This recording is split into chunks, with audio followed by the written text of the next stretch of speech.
Let's just watch the time for all the witnesses. And if you want to cut him off and censor him some more, you're welcome to do it. Oh, that's not my job. That's your job. You floated a baseless conspiracy theory that the coronavirus was bioengineered to target Caucasians and black people, but to spare Ashkenazi Jews and Chinese people. Mr. Kennedy, your bizarre, unproven claim echoes that same historic slander of labeling Jews and Chinese people as a race, and that Jews, and in this case Chinese people, somehow managed to avoid a deadly illness that targets other groups for death. You do see that, yes or no?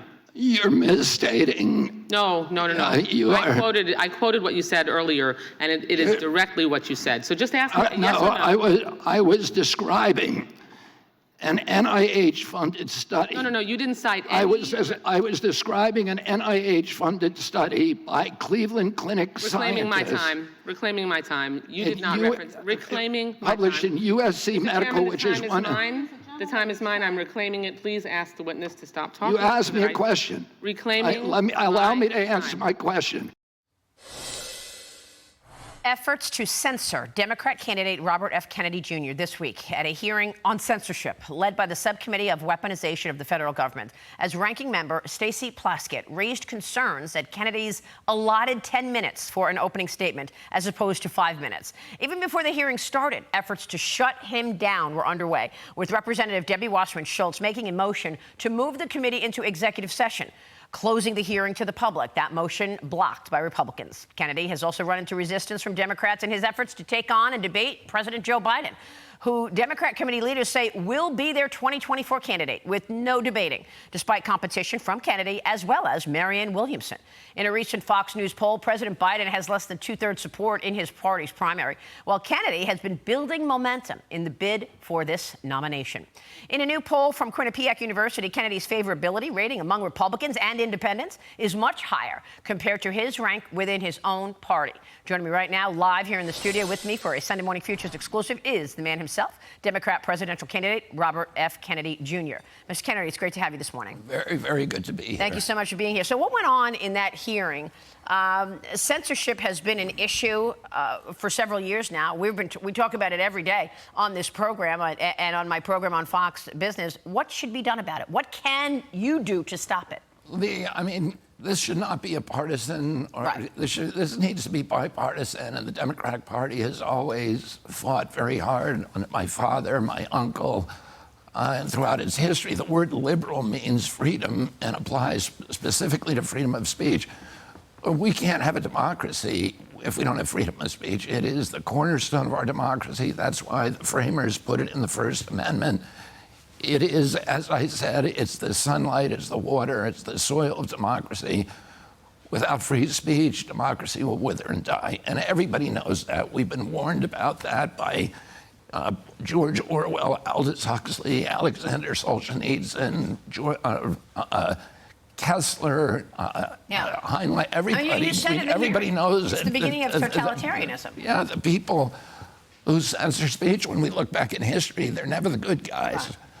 And it's inevitable that if you do start censoring speech, because government abuses every power that it's given, and if government suddenly has the capacity to censor its critics, it has a license for any atrocity. So you've thought about this a lot, and you said, in the hearing that this is the beginning of totalitarianism. I want to know what you can do about it. You've thought about this. So, they've censored, COVID information, Russia collusion information. The Trump administration dealt with it every day. The media and the way government works with Twitter to try to suppress truth and amplify lies. What is your plan to change it? The alarming thing that's come out in Judge Doty's decision, this is a federal district judge, just issued a 155-page decision forbidding the White House from having any contact with social media companies because it abused those contacts so badly over the past 3 years.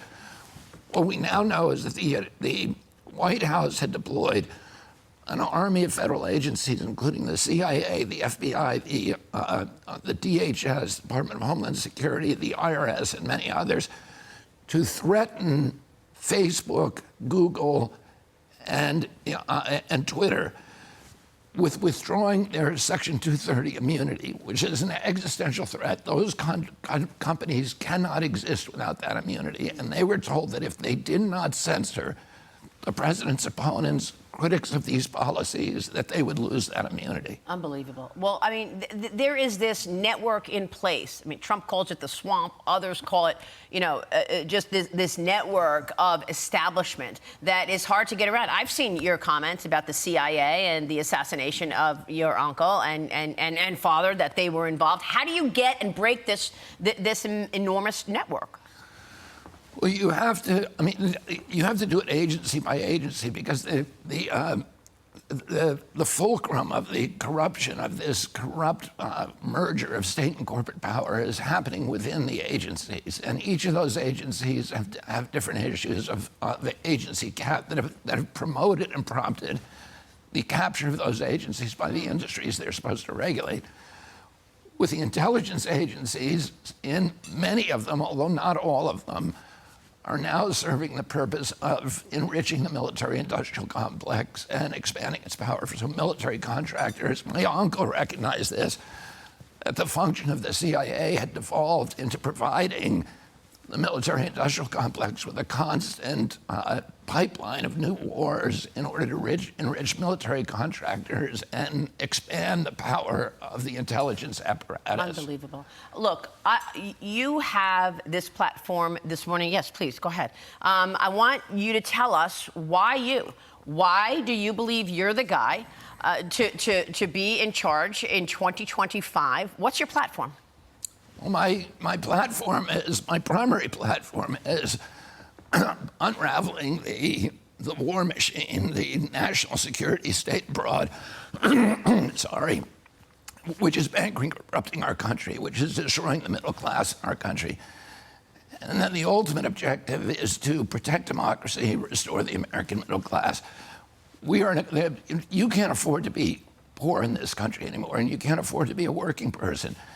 Just since the lockdowns, the price of housing has gone from $250,000 to $400,000 per home. Yeah, and inflation is everywhere. You're right. Right, and we've lost 1 million Americans lost their homes in 2021, and another 1 million in 2022. Both of those years, we lost more homes than the people who lost them in 2008. So we're in the middle of a terrible crisis in this country right now.